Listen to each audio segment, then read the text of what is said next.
through the Steel City. Is everybody ready to go? It's proclaimed the greatest radio show. Welcome, fans, to another episode of The Spread. I'm your host, Jim Sella, in studio with co-host J-Dash and JK47. Gonna hit on some Bucko baseball, talk about Jeff Locke. He's pretty much garbage. I don't know what else you really want to say. Do we really need to have a whole segment on this guy? Yes, we do. He's not garbage. All right. That's nonsense. Borderline garbage, maybe. Thank you. Well, listen, we're going to go over how he's done this season. All right, you proved to me that he's not garbage, and if I believe you at the end... As a number 5 starter, okay. Remember that. Yeah, I'm staying open-minded for this garbage. All right, well, listen, his last outing, he went 5 2/3 shutout innings. Ooh, that's not a quality start. No, it is not. Uh-oh. It was his first win since April 18th, actually, so it's been a while. Okay, so it's been over a month since he's got a win, and he didn't even get a quality start. So there's two thumbs downs for him. All right, well, listen. Pittsburgh swept the series against the Marlins at PNC Park Monday through Wednesday. Locke pitched Game 2 on Tuesday. This was after Morton's first start of the season, where he pitched very well. We just talked about that. Go check that segment out. Ground balls suck. But like I said, Jeff Locke came in winless in his previous 6 starts. Now, this matchup, they won 5-1 for the Pirates' 5th straight win, moved to 23-22 on the season. And Jeff Locke, he pitched pretty good. He was a little bit inconsistent at times with the 4 walks and 5.2 innings, but he only allowed 4 hits, no earned runs with 6 Ks, and he came out with the win. Who was he going against? Do you remember? The Marlins called up a prospect to make his MLB debut. So he's going up against a guy who's never pitched before. He should have dominated. Well, I mean, you can only dominate the hitters. You can't dominate the pitcher. Oh, you can. You mentally dominate him. Well, he might have, because the Pirates put up 5 runs in this game. They scored all 5 runs through the first 5 innings. They scored 4 through the first 2 innings, including a 2-run homer by Walker. The Marlins didn't even put a run on the board until the 7th inning off of Scahill. So like I said, it's not a quality start out of Jeff Locke, but in my mind, it's definitely quality. Wouldn't you say, 47? Well, I mean, he definitely gave him a chance to win. I mean, He didn't even let up a run. Oh, he was luckily for him, he was able to pitch his way out of trouble. Yes, he did. I mean, and as indicated by his previous 6 starts, when you're allowing all those base runners, and that's still 8 base runners, in 5.2 innings pitched, so that whip's still going to be rather high. Oh, yeah. His whip's sitting at 145 on the season right now. That's definitely not something you want to see. But out of a 5th starter, I mean, no, you can't have every one of your starters at a 1.1 whip. But, yeah, you're right. He worked his way out of a lot of trouble in this game. He stranded a runner in the 1st inning, 2 in the 2nd inning, 2 in the 3rd, 1 in the 4th, and another 1 in the 5th inning. He walked the first batter in the 6th and then got 2 outs before Hughes relieved him. So there was a lot of runners on base while he was on, but hey, he worked out of it. This is a serious question. Do you consider a quality start? Are there different credentials, I should say, for a quality start for your top 3 guys than your bottom 2? Do you really expect your 4 or 5? Because I'm hating on Locke here for not going 6 innings. But, I mean, how many times do you actually get a quality start from your 4 or 5 guy? Yeah, definitely not as much from the top end. And, I mean, they don't have an MLB stat where your number 5 guy is I'm just asking you personally, do you consider, your 4 or 5 guy a little different when you're analyzing Well, I game? mean, in this game, absolutely, because, he needed 1 more out for the quality start. But in my mind, it was quality because he only let up, 4 hits and 4 walks, no runs. So in my mind, it's quality. But 3-2 on the season, a 4.70 ERA. Yeah, you want that a little bit lower. 51 2/3 innings pitched. 55 hits is a little too much. 27 earned runs, 5 home runs. 20 walks, a lot. 20 walks is a little high, yes. 42 Ks isn't too bad out of your number 5 at all, though. But here, let's break it down. In 9 starts, he has, by MLB standards, 4 quality starts. Holy shit.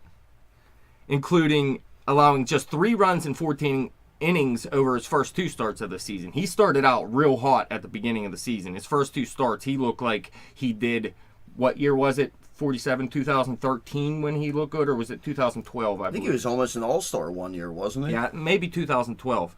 But then he got into a little bit of trouble the next couple starts. But 3 earned runs with 12 Ks and 11.2 innings over his last 2 starts. So there's 4 starts right there he did pretty well in, at least.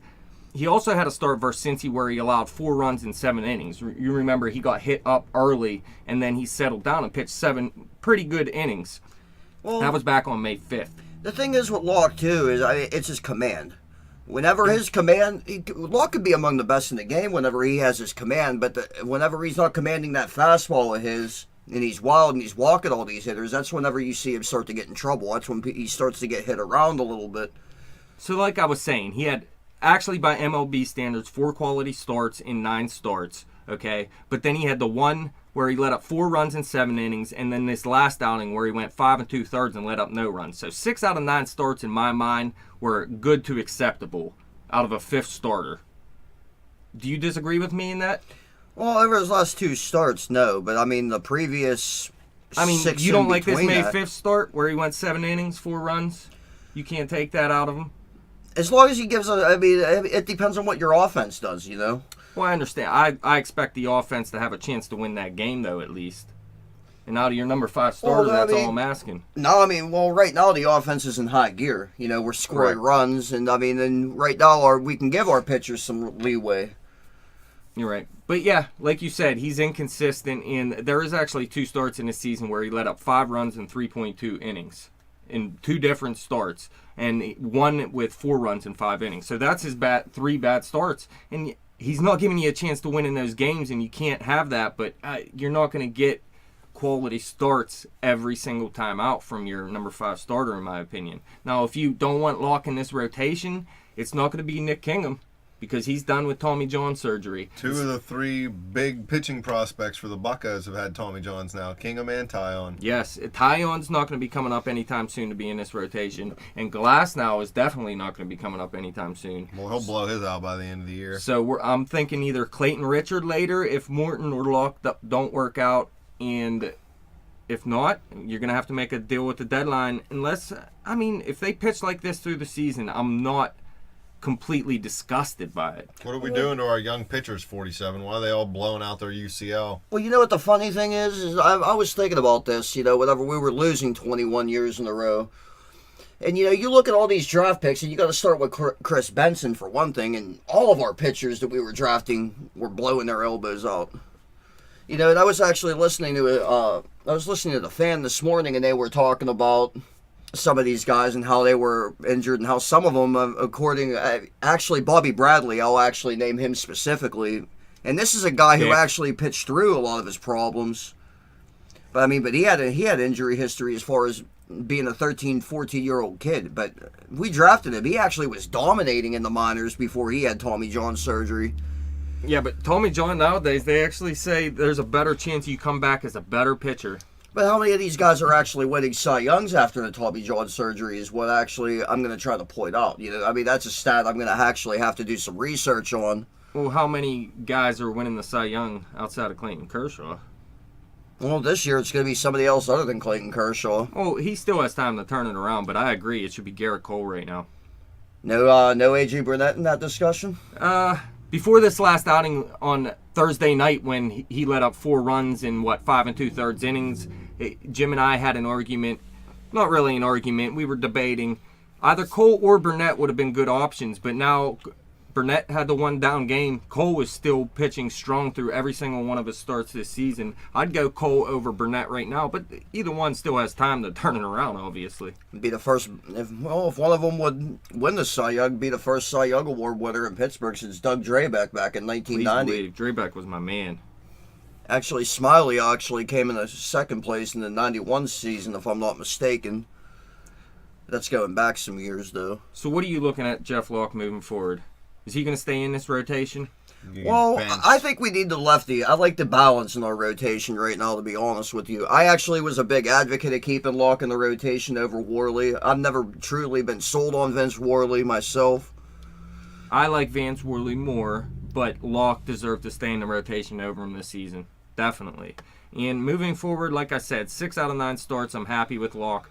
That's 66% of your starts. So out of a 5th starter, I'll take it. Jim, what is your thoughts moving forward for Jeff Locke? He's garbage. There's no outlook. So I didn't convince you. You don't like that 6 out of 9 starts. We're good to acceptable. That's not good enough for you out of number 5. Once you get into his 20 to 30 starts for the season, it's going to be like 6 out of 30. He's not going to have another quality start for the whole year. The only reason Locke's in the rotation is because he's a lefty. I think the Buccos need to get a better lefty. Not sold. Just teach Worley how to pitch left-handed. Oh, who was that? Who was that one pitcher? I actually think it was a guy from the Padres. Didn't he pitch left-handed one inning and then right-handed in another inning? Yeah, there is some pitcher that can pitch both hands. That is ridiculous. It's awesome. Just throw 2 balls at one time. So moving forward, the offense dominating right now. The pitching rotation fills out as Cole, Liriano, Burnett, Morton, and Locke. I'm happy with that moving forward for right now. If Locke or Morton would happen to stumble by the All-Star break, I wouldn't mind them bringing up Clayton Richard or bringing in someone from another team as well. What about Jamison Taylor? How's his He is not going to be ready. I could see him maybe a September call-up for a bullpen role and then in the rotation next season. But I don't see them coming up and putting him in the major league rotation this year. So they're taking their time with his rehab. Yeah, and I don't blame him because you still get more time to hold on to him in the future. And right now they have 3 dominant starters, and they really, really don't need them at this moment. Things could change, but I like. You don't rush a guy back from injury when the team isn't completely struggling. Right. I agree 100%. I mean, it should just be nice to see him come up and be nice to finally get him into that rotation. Yeah. I'm thinking next year for him and Glass now later in the season next year as well. And then you're looking at a completely dominant rotation. Well, of course, without A.J. Burnett next year, assuming this is his last season. You think? I'm hoping. If he pitches like this throughout the season, I'm really hoping he'll come back. Although someone's going to offer him like $25 million. Then he'll go there and be garbage. Yeah, probably, and then he'll come back for the Pirates the next season and dominate. Well, that wraps it up. Thank you guys for coming in studio. Thank you, fans, for listening. You guys can follow us on Twitter at bet_the_spread. You can follow me on Twitter at betchimthewin. You can check out our website at thespreadnews.simplesite.com. Like us on Facebook and subscribe to that YouTube channel.